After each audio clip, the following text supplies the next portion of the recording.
Bom dia, meus irmãos. Desde já peço a todos que possam abrir a Bíblia de vocês no livro do profeta Oséias.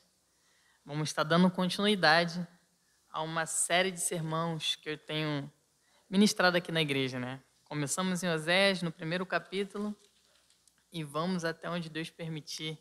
Se Ele permitir que a gente conclua esse livro, a gente vai concluir para a glória dEle. Oséias, capítulo 5.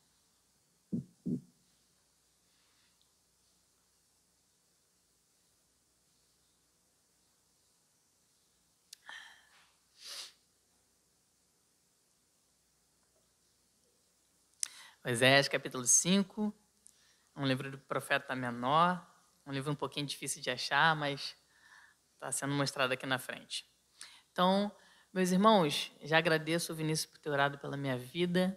Realmente subi aqui, eu até estava conversando com o Tiago. Antes desse momento, eu pensei que eu estava em paz, e vai chegando o momento da palavra, o nosso coração vai dando aquela apertada, principalmente porque a mensagem que eu quero trazer a vocês não é uma mensagem boa de se ouvir, se é que eu posso dizer assim. Não é uma mensagem tão agradável assim aos nossos ouvidos, né? Quem tem acompanhado as mensagens que eu tenho ministrado aqui, a última pregação que eu fiz no livro de Oséias, eu preguei o capítulo 4. Preguei no domingo pela noite. E eu não vou ficar voltando dizendo como é o início do livro de Oséias, que os 3 primeiros capítulos falam sobre a vida e a família de Oséias. Conhecemos ali aqueles que puderam acompanhar, tenho certeza que se encantou com quem Oséias é, que marido excepcional ele é, independente de sua esposa muitas vezes não reconhecer isso e buscar, sabe, amor em outro lugar, em outras pessoas. Oséias é uma representação do Senhor. E ele mostra como ele nos ama. E aí, nós vemos isso nos 3 primeiros capítulos, dessa família abençoada, se é que a gente pode dizer assim. Mas no capítulo 4 há uma divisão. Do capítulo 4 até o final, a gente não vai ver mais a narrativa dessa família. Nós vamos ver que o profeta vai abrir a boca. E nós vimos isso na última mensagem. Quem puder acompanhar as mensagens, pela graça de Deus, a gente tem registrado no YouTube, não somente as de Oséias, mas tem pregadores aqui que pregam em séries. Por exemplo, o nosso irmão Felipe, ele tem pregado em Daniel. Ele começou do capítulo 1º, capítulo 2º. Quem não ouviu essas mensagens, procura lá no canal da igreja, do YouTube, dá uma pesquisada para quando o Felipe pregar o próximo capítulo, vocês já vão ver o que Deus fez ali com o profeta Daniel, o que Deus fez naquele contexto para dar mais força e entendimento para quando o pregador vir trazer os capítulos seguintes. Não somente para Oséias, para Daniel, mas toda a Bíblia. Sempre que vocês forem ler algo, começa dos primeiros capítulos, para que vocês tenham um entendimento maior sobre o texto. Então, falei sobre o capítulo 4, Oséias abriu a boca. Um profeta decidiu falar. Eu mostrei o contexto dizendo que todo mundo estava atento ao profeta. Profeta é a boca de Deus. Não era como hoje, que é só a gente ir numa igreja, a gente vai ver ali a Bíblia aberta e Deus vai estar falando. Naquele período, se alguém quisesse ouvir a voz de Deus, teria que ir até um profeta. O profeta é aquele responsável por trazer a mensagem do alto até o chão. Então, todo mundo está de olho na vida do profeta Oséias. Ele está vendo as coisas esquisitas acontecendo ali, um homem santo se relacionando com uma mulher impura, tem algo diferente. E no capítulo 4, Oséias abre a boca e fala. Então, quando um profeta abre a boca e fala, é Deus falando. E Oséias trouxe uma notícia não muito agradável. Para quem lembra, Oséias chegou na porta da cidade, como era costume, e falou: ouçam, o Senhor tem uma acusação contra vocês. Isso no capítulo 4. E todo mundo falou: opa, Deus está falando e está acusando. Imagina o alvoroço que deve ter acontecido naquele contexto. O que Deus está falando? O que a gente fez? De quem é a culpa? E Deus falou: calma, eu quero tratar com os sacerdotes. Não quero ninguém discutindo, é o que a gente vê no capítulo 4, verso 4, mas que ninguém discuta, que ninguém faça acusação, pois sou eu quem acusa os sacerdotes. E Deus Oséias faz um discurso enorme contra os sacerdotes, falando, olha o que vocês estão fazendo, olha para o lado, a gente só vê destruição, assassinato, a gente só vê roubo, a gente só vê muita coisa ruim acontecendo. E eu não quero que ninguém se culpe, a culpa é dos sacerdotes. Por quê? Porque eu coloquei vocês na terra para ensinar a minha palavra às outras pessoas, para que elas vivam de forma que agrade a Deus. Quem tem a palavra de Deus vai roubar menos, não vai ter sede por matar outra pessoa. Então a palavra de Deus vai transformando os homens. E quando o sacerdote deixa de ensinar essa palavra, o povo se entrega. E aí é que a gente vê, o amor foi embora, a fidelidade foi embora e as coisas ruins estavam acontecendo. E Deus dá um discurso enorme contra os sacerdotes. Ele começa a falar, sacerdotes, vocês eram responsáveis por levar a minha palavra. Olha que glorioso ministério vocês tinham. Mas vocês estão trocando isso por conta de comida. Vocês estão trocando isso para se embriagar em vinhos. Vocês querem que o povo peque, peque, peque? Para quê? Para o seu bolso encher. Quanto mais o povo peca, mais oferta vai acontecendo. Então, Deus deu um grande sermão contra os sacerdotes. E parece que, vamos ver o que vai acontecer, né? Deus exortou, beleza. Mas no capítulo 5 vem uma outra acusação. E é aqui que a gente vai se ater essa manhã. Nós iremos ler apenas 4 versículos. E dentre esses 4 versículos, eu quero trazer o contexto para vocês, aplicações para a nossa vida, e eu também quero falar sobre uma doutrina extremamente importante para nós. Então, vamos ler o primeiro verso. À medida que a gente for lendo esses 4 versos, eu vou expondo. Diz assim, capítulo 5, verso 1.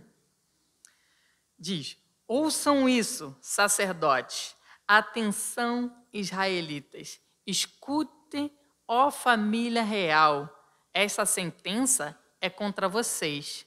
Vocês têm sido uma armadilha em Mispá, uma rede estendida sobre o monte Tabor.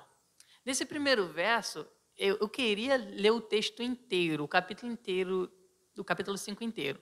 Mas tem tanta coisa importante aqui, só nesse primeiro versículo eu fiquei pensando muita coisa para poder conversar com a igreja, para poder edificar a igreja. Quando a gente estiver lendo um livro, principalmente um livro que for de difícil entendimento, que a gente possa buscar, Senhor, deixa eu te conhecer mais nesses versos. O primeiro versículo eu quase não consegui sair dele, meus irmãos. Por quê? Porque Oséias acabou de falar com os sacerdotes, deu uma grande bronca nos sacerdotes, falou, está tudo uma desgraça por causa de vocês. Eu nem vou culpar a filha de vocês que estão se entregando à prostituição, porque elas estão fazendo isso porque vocês ensinaram ela. Então, a culpa é de vocês. Mas no capítulo 5, Oséias começa um novo discurso e ele chama outras pessoas para a conversa. No primeiro verso ele diz, ouçam isso, sacerdotes, eles continuam falando com os sacerdotes, atenção, israelitas, agora ele chama outra classe de pessoas. Não é apenas os sacerdotes. Os israelitas, dê um passo à frente, por favor. Eu quero falar com vocês. O Senhor tem uma acusação contra vocês também. E por último ele fala, escute, ó família real. Esta sentença é contra vocês. E diante desse versículo eu comecei a pensar algumas coisas extremamente importantes para o dia de hoje. Por exemplo, Deus aqui, eu coloquei uma frase um pouco esquisita de ouvir, mas eu ouvi a vida inteira, eu queria trazer para vocês isso. Deus dá nome aos bois. É uma frase que eu ouço muito corriqueiramente, né? Que é, Deus, ele trata os problemas certo. Ele dá nome aos problemas. Ele não fica generalizando como muitos de nós costumam fazer com as coisas. Então, nesse verso eu já vi realmente, se a culpa é dos sacerdotes, Deus fala com os sacerdotes. Se a culpa é dos israelitas, Deus fala com os israelitas. Ele não vai falar com outras nações. Se a culpa é da família real, é dos governantes, ele vai tratar com eles. E eu comecei a meditar nesse verso, eu falei, a gente deveria ser mais assim.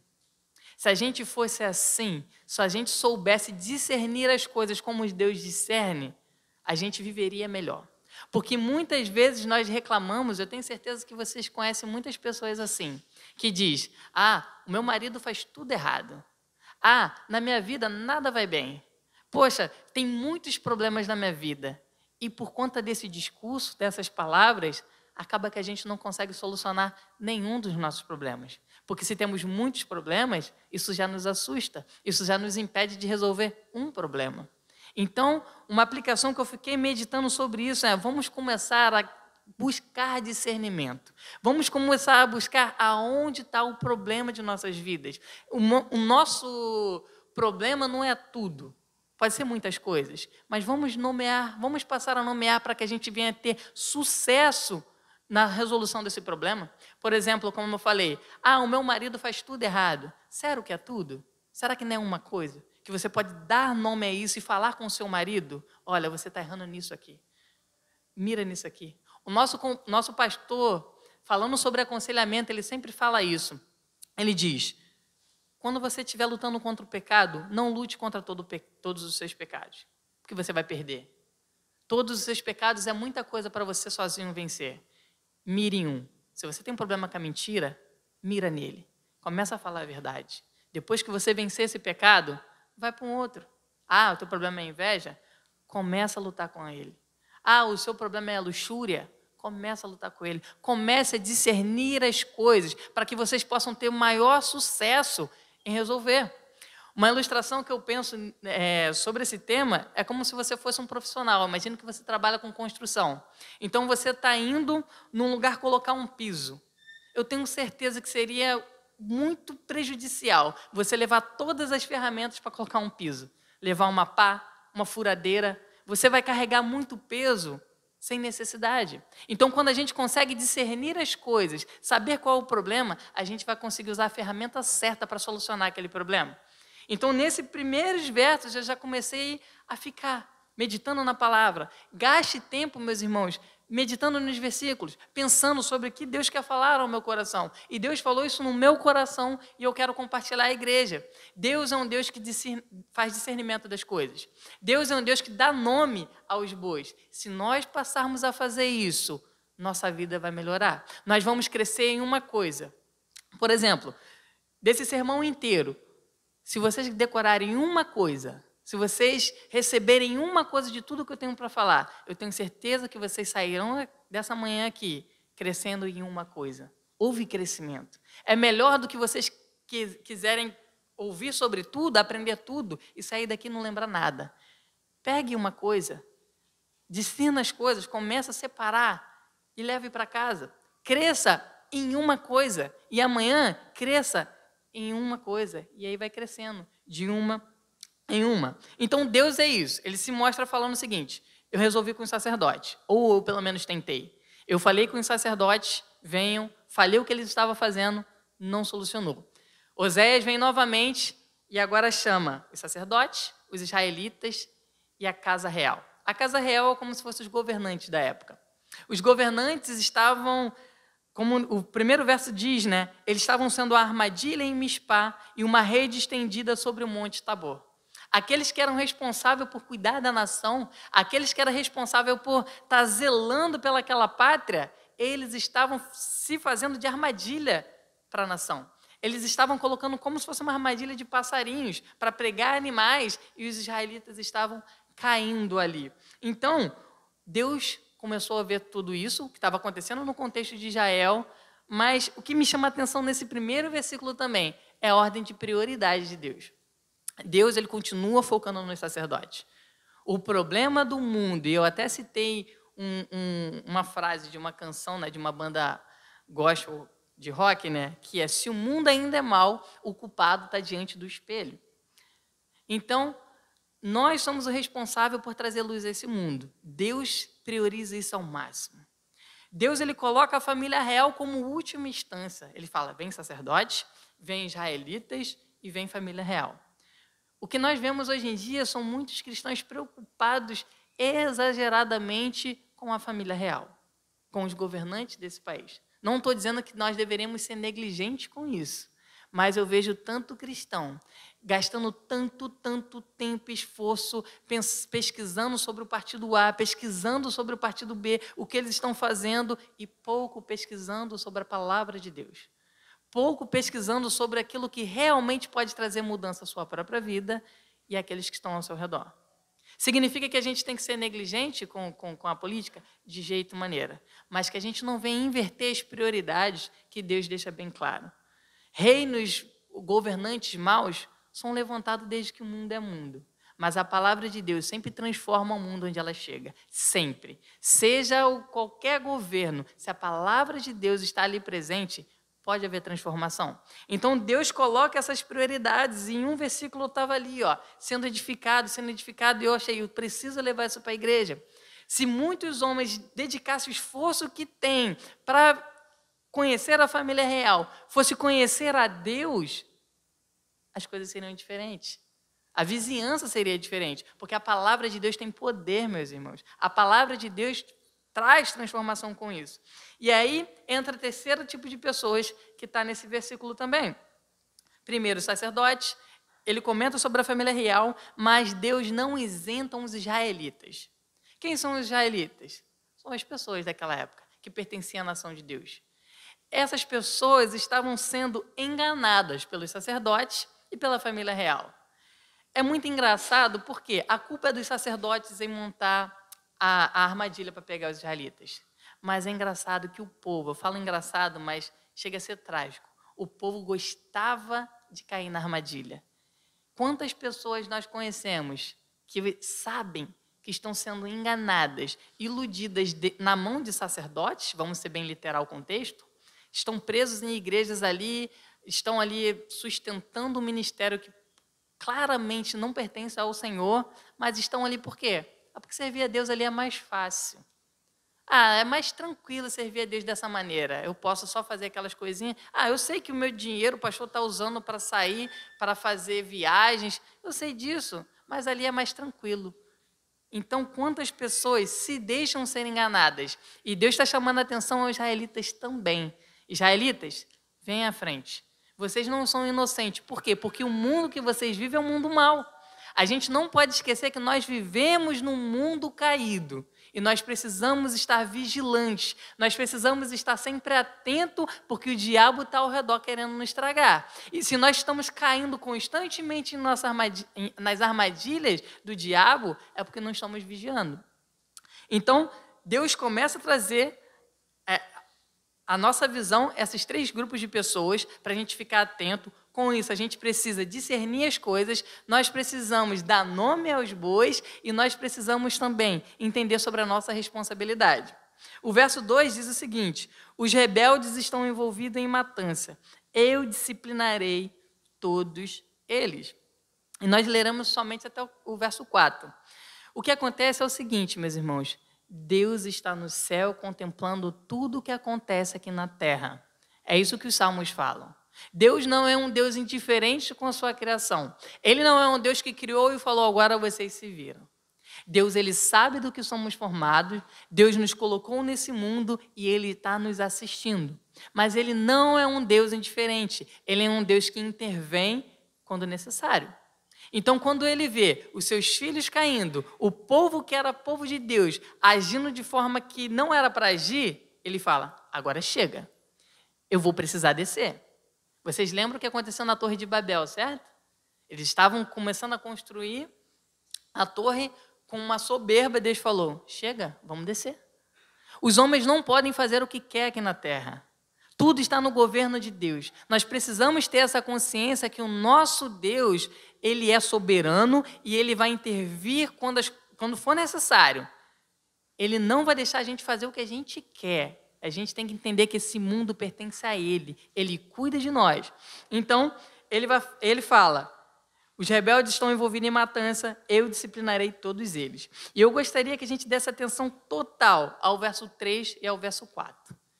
De tudo que eu falei aqui, foi uma reflexão para edificar a nossa vida, da gente priorizar algumas coisas práticas para a nossa vida, mas olha o que o verso 3 e o 4 fala, e eu queria trazer essa doutrina para vocês. Diz assim, verso 3, conheço Efraim, Israel não pode se esconder de mim. Efraim, agora você se lançou à prostituição, Israel se corrompeu, suas ações não lhe permitem voltar para o seu Deus. Um espírito de prostituição está no coração deles, não reconhecem o Senhor. Esse verso, meus irmãos, para mim foi onde eu travei. Como eu disse, eu queria falar sobre o capítulo 5 inteiro, Mas eu não pude deixar de falar sobre esse verso 3 e 4. Existe um trocadilho aqui, né, um jogo de palavra, o povo hebreu gosta muito de fazer isso, né? O verso 3 e o verso 4 diz o seguinte: Efraim não reconheceu aquele que o conhece. Deus conhecia Efraim. Efraim e Israel é a mesma pessoa, é o mesmo reinado. E eles não estavam reconhecendo o seu Deus. E o que acontece? Deus traz uma...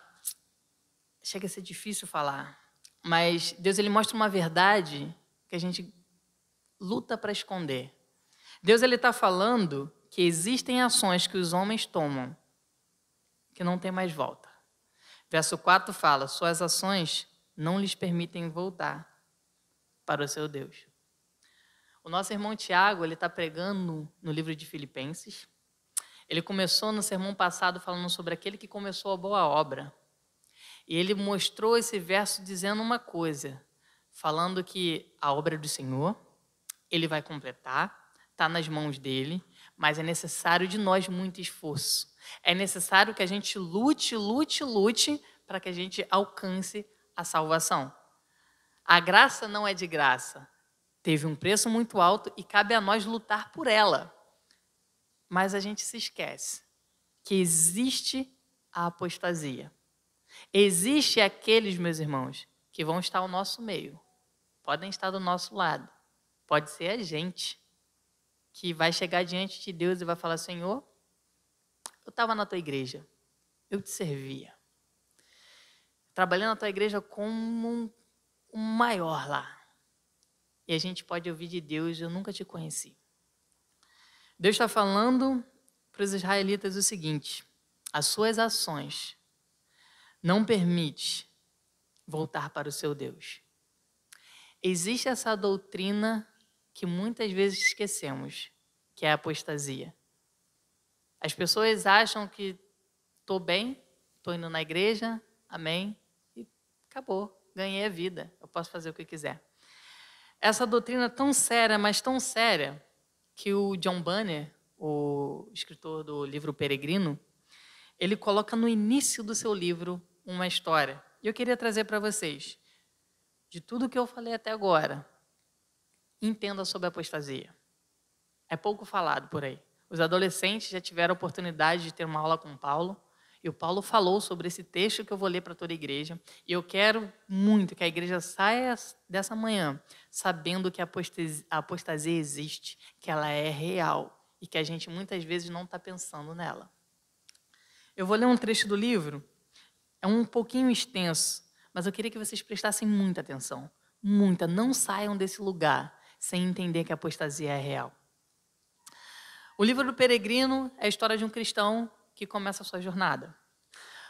O cristão conhece a palavra de Deus, sabe que o mundo é caído, que o mundo é mau, o mundo será destruído, e ele está caminhando para a cidade celestial. No momento que ele está caminhando, o evangelista fala: fica um tempo na casa de intérprete. É como se fosse a igreja, meus irmãos.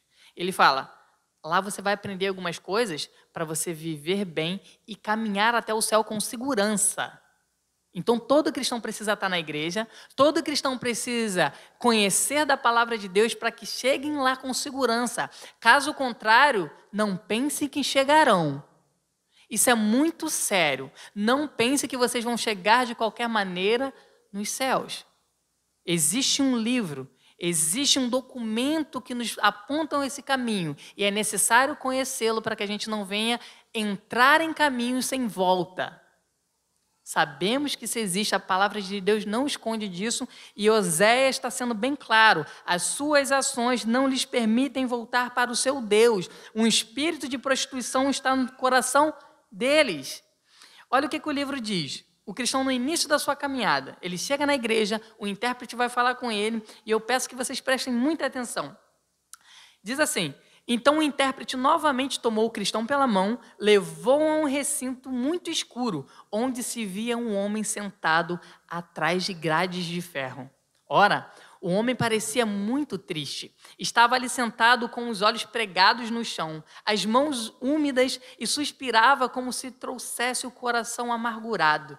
Disse cristão: o que significa isso? O intérprete pediu-lhe que conversasse com o homem. O que você é? Perguntou o cristão. E ele respondeu, sou o que antes não era.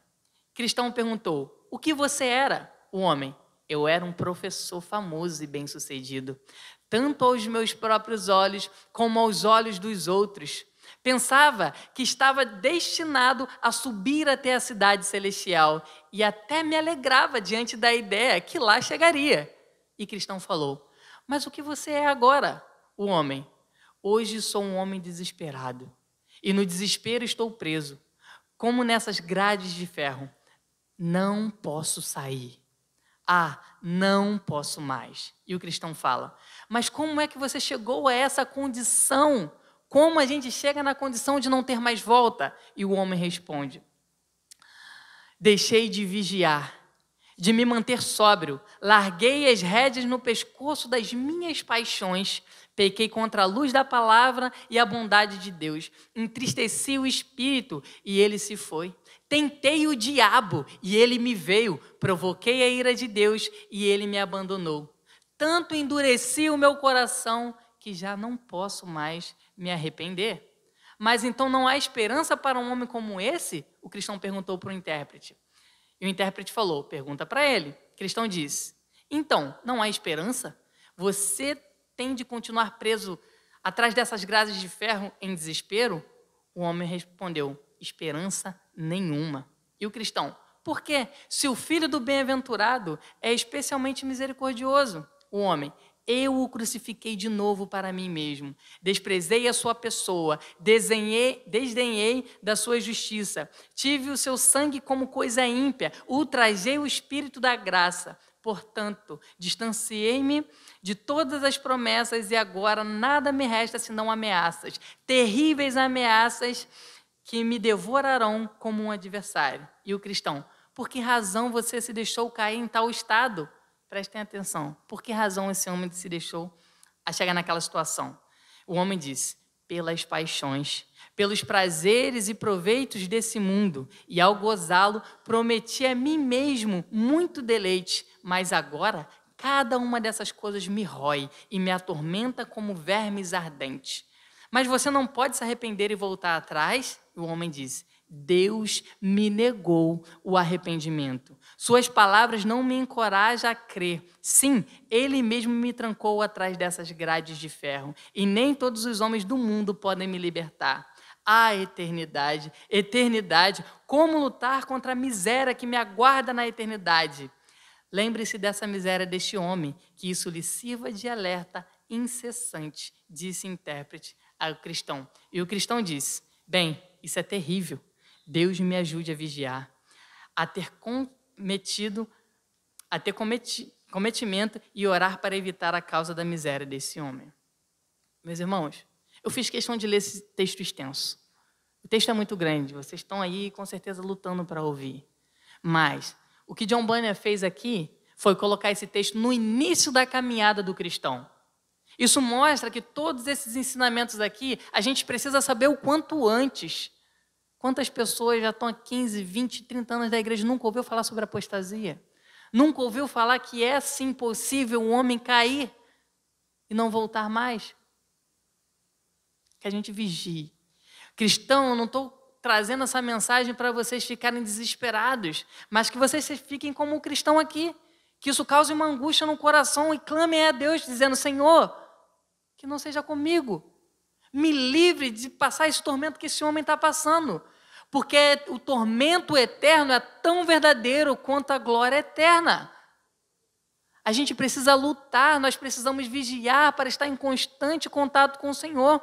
A gente tem que tomar cuidado com as nossas atitudes, que estão cada dia nos levando para longe do Senhor, caminhos da qual o Senhor não se agrada, para que a gente não caia num buraco sem volta. Existe isso, meus irmãos. É importante que a gente saiba e peça ao Senhor, nos livres, Senhor, nos livres desse caminho. Como o Tiago leu no início, o Senhor é poderoso para impedir que os nossos pés caiam. O Senhor é poderoso, nós precisamos clamar ao poder do Senhor para que a gente continue no caminho dele. Que a gente esteja na casa de Deus, onde o intérprete vai falar sobre esses perigos. O Felipe tem ministrado aqui na quarta-feira, ele pregou sobre esse lado do diabo. Precisamos estar aqui para conhecer quais são as artimanhas do inimigo para acabar com a nossa alma, porque o diabo ele não quer nos matar, o diabo ele quer tirar a nossa fé. Ele não se importa que a gente morra hoje. Se nós temos uma confiança no Senhor, nós estamos salvos. Mas o papel dele, é como o John Bunyan fala, é ficar ninando o cristão até o cristão dormir. O diabo não quer nos matar. Ele quer tirar a nossa fé. Ele quer que a gente ache que vai sempre estar tudo bem com a gente, que a gente não corre risco nenhum. Meus irmãos, vamos ler Mateus capítulo 7. Mateus capítulo 7. E a gente vai encerrar.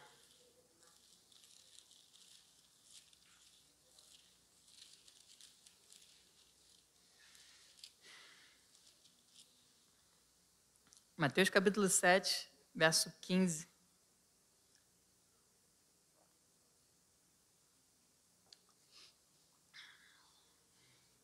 Diz assim: cuidado com os falsos profetas.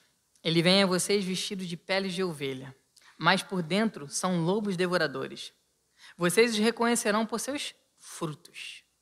Pode alguém colher uvas de um espinheiro ou figos de ervas daninhas?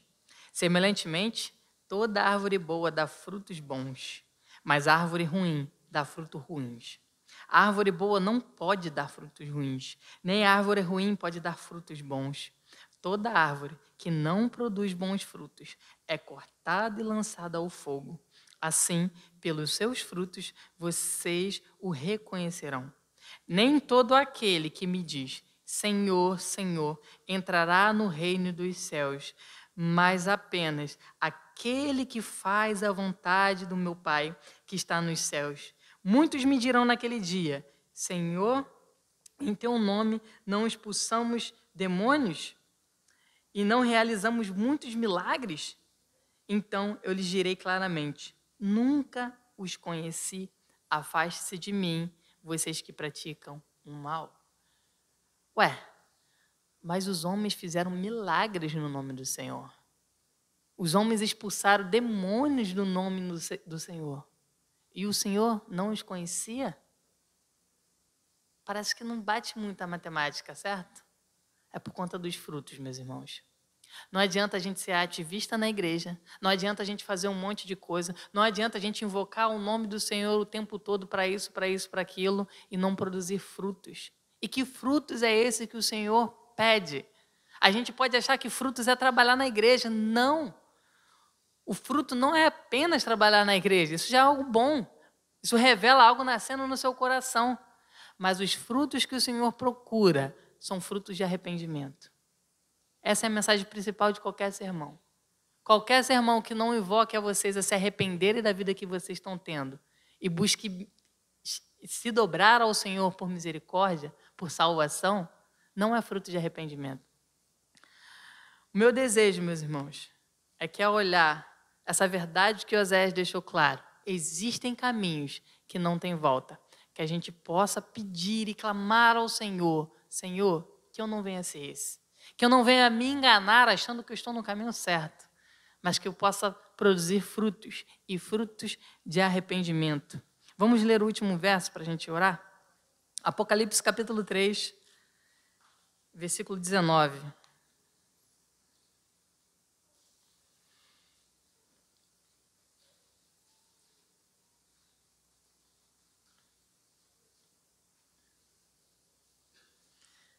Apocalipse 3, verso 19. Diz o seguinte: repreendo e disciplino aqueles que eu amo.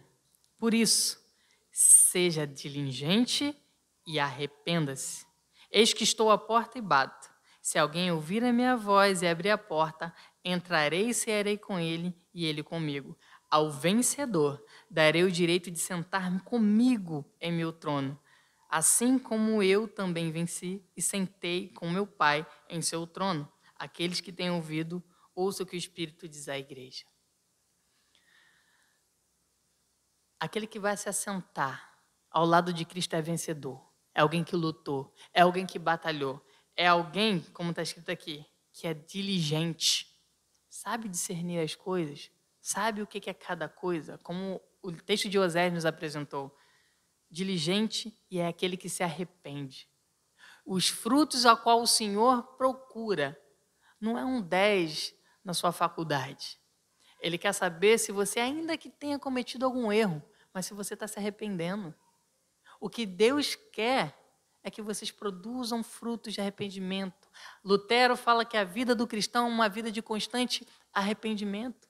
Se a gente não tem pensado sobre arrependimento, a gente tem que rever o nosso dia a dia. Porque, com certeza, todos os dias nós precisamos de arrependimento. Todos os dias nós falhamos contra o Senhor. Mas vamos lutar, vamos clamar ao Senhor por arrependimento. Para que a gente não escute aquilo que está em Mateus capítulo 7. Afaste-se de mim, eu nunca te conheci. Mas que a gente possa escutar do nosso Deus. Senta aqui à minha direita. Assim como eu estou ao lado do Pai, eu quero vocês. Todos os vencedores, todos aqueles que são diligentes, todos aqueles que têm uma vida de arrependimento. É isso que eu quero. Vocês têm o direito de sentar ao meu lado. Que a gente possa pedir força ao Senhor nessa manhã. Que a gente venha sair daqui convicto que existe um perigo real. Não saia daqui sem saber que existe a apostasia. Ela é real e que Deus nos livre. Que a gente possa estar sempre diante da palavra de Deus, buscando por arrependimento, clamando por arrependimento. Amém? Vamos fazer uma oração? Senhor Deus, obrigado, Senhor.